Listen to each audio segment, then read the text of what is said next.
Hi friends, welcome back to our YouTube channel Brainy IS.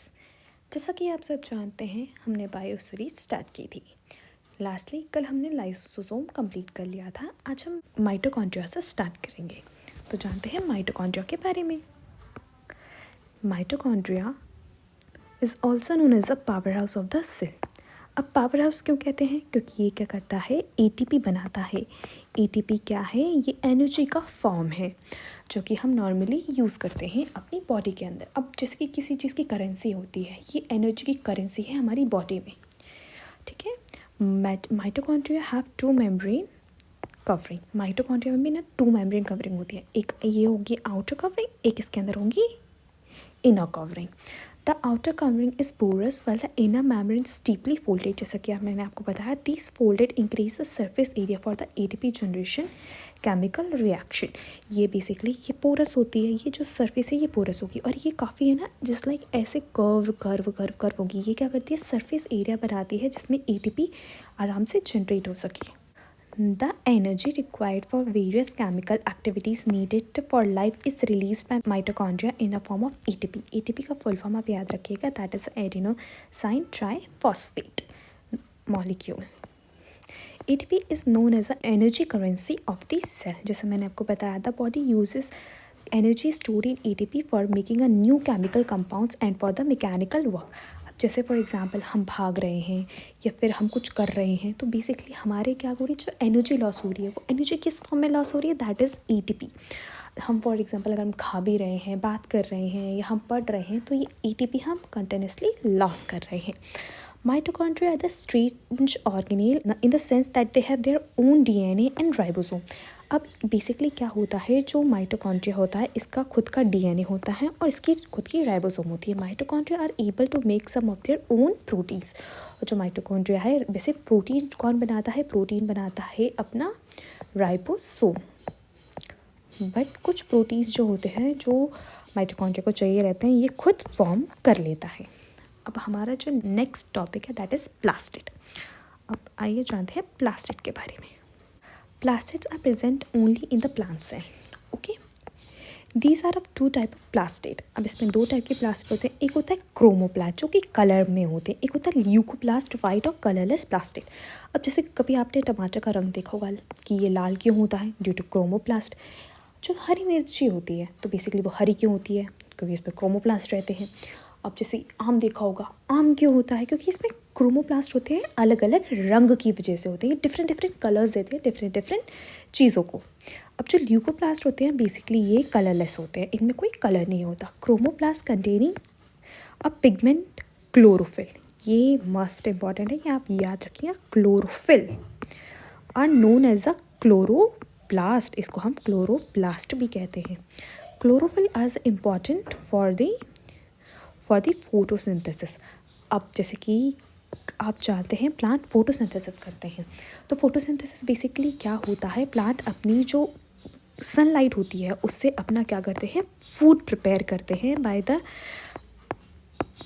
Process of photosynthesis. Chloroplast also contain various yellow and orange pigment in addition to the chlorophyll. जैसे मैंने आपको बताया, जो leucoplast होते हैं are primary organelles in which material such as a starch, oil and protein granules are stored. ठीक है। आप जैसे फॉर एग्जांपल कभी देखा होगा, जैसे कोकोनट होता है ना, उसमें से क्या निकलता है, ऑयल निकलता है। मस्टर्ड होता है, उसमें से ऑयल निकलता है। तो बेसिकली ये कहाँ प्रेजेंट होते हैं, ये कहाँ मतलब स्टोर होते हैं, तो ये ल्यूकोप्लास्ट में स्टोर होते हैं। Okay. The internal organization of the chloroplast consists of numerous membrane layers embedded in the material called stroma. These are like similar to mitochondria in an external structure. Like the mitochondria, plastid have also their own DNA and ribosome. अब देखो basically क्या होता है, ये कोई plastid है, ठीक है। इसके अंदर क्या होते हैं, काफ़ी सारे इस टाइप से रहते हैं, इनको हम स्ट्रोमा कहते हैं। एक दूसरे से कनेक्ट भी हो सकते हैं, काफ़ी सारे स्टोमास रहते हैं। ये कैसे होते हैं, मेम्ब्रेन लाइक होते हैं, ये फंक्शन करते हैं और इन्हीं के द्वारा फोटोसिंथेसिस में हेल्प की जाती है। आइए अब हम आगे बढ़ते हैं। हमारा नेक्स्ट जो टॉपिक है that is vacuole. Vacuole are the storage sac of solid and liquid content Vacuola is small sized animal cell where the plant cell have very large vacuole. The central vacuole of some plant central may occupy 50 to 90% of the cell. अब जो animal cell होती है उसमें छोटा vacuole हो सकता है, but जो प्लांट सेल्स होते हैं उसमें तो काफ़ी बड़ा होता है, और कुछ सेल में तो क्या होता है ये 90% स्पेस क्या कर लेते हैं, ऑक्यूपाई कर लेते हैं. Each cell thus acquired its structure and ability to function because of these organization of the membrane and organelles in the specific way. अब जैसे इसमें बेसिकली ये कहा गया है कि जो सेल फंक्शन करती है वो अकेले फंक्शन नहीं करती है, जो ऑर्गेनल्स होते हैं ये क्या करती है, उनको कैरिड आउट करने में हेल्प करती है. The cells thus has a basic structural organization. This helps the cell to perform the function like respiration, obtaining nutrition, cleaning waste material and forming a new protein. अब देखिए मैं बताती हूँ, respiration कौन, माइटोकॉन्ड्रिया, जिसके through क्या बनेगा, हमारा एटीपी बनेगा. ऑब्टेनिंग न्यूट्रिशन क्लोरोफिल और क्लोरोप्लास्ट. क्लीनिंग ऑफ वेस्ट अभी बताया था, लाइसोसोम. Protein ribosome. ये सब एक ऑर्गेनेल तो नहीं कर रहा, ये सारे मिलके सेल में फंक्शंस कर रहे हैं. Thus, the cell is fundamental structural unit of living organism. It is also the basic functional unit of life. तो जैसा कि बताया था मैंने आपको कि सेल की डेफिनेशन पूछे तो ये है सेल की definition. The cell is a fundamental structural unit of life. It is also the basic fundamental unit of life. अब थोड़ा सा पढ़ते हैं सेल डिवीजन के बारे में. सेल का डिवीजन क्या होता है. New cells are formed in an organism in order to grow to replace old, dead and injured cell and to form gamete required for the reproduction. The process by which the new cell are made called cell division. Cell division basically क्या होता है, एक cell से काफ़ी सारी cell बनना, मतलब खुद को डिवाइड करना काफ़ी सारी सेल्स में, ये होता है क्या, सेल डिवीजन. अब basically there are the two main type of cell division. एक होता है माइटोसिस, एक होता है मियोसिस. आइए समझते हैं क्या होता है. The process of cell division by which most of the cell divided for a growth and it's called mitosis. Basically cell दो टाइप से डिवाइड होती है. कुछ सेल जैसे फॉर एग्जांपल कभी आपको चोट लग गई तो जो टिश्यू या फिर सेल्स क्या हो गई, डैमेज हो गई. फॉर एग्जांपल ये कोई हैंड है, यहाँ के टिश्यू क्या हो गए, यहाँ चोट लगी और डैमेज हो गए. तो बेसिकली कुछ टाइम बाद आप देखते होंगे ये क्या हो जाता है, फिर से घाव भर जाता है, क्या हो जाता है, रिपेयर हो जाता है. ये कैसे हो गया, किस प्रोसेस से हुआ, ये हुआ माइटोसिस से. पर कभी आप देखते हैं कि एक ऑर्गेनिज्म प्रोड्यूस हुआ तो वो किस प्रोसेस से होगा, वो होगा हमारा मियोसिस से. गैमेट्स कैसे फॉर्म होंगे, वो होंगे मियोसिस से. ठीक है, अब मियोसिस पे पढ़ते हैं.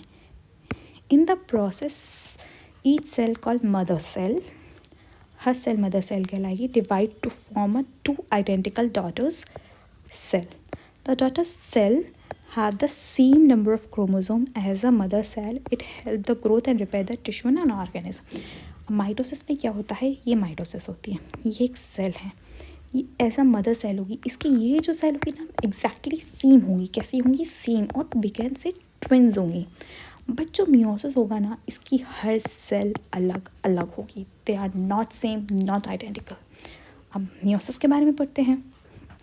Specific cell for reproductive organs or tissue in animal and plant divide to form a gametes. Gametes कैसे बनेंगे, ये बनेंगे meiosis से. किसके से बनेंगे, meiosis, which after fertilization give rise to a offspring. They divide by a different process called meiosis. क्या, meiosis, which involve two consecutive division.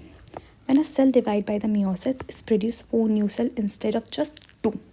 देखो माइटोसिस में एक डिवीजन होगा तो एक सेल से क्या 2 सेल बनेंगी, बट मियोसिस में क्या होगा, नहीं, इसमें बनेंगी 4 सेल.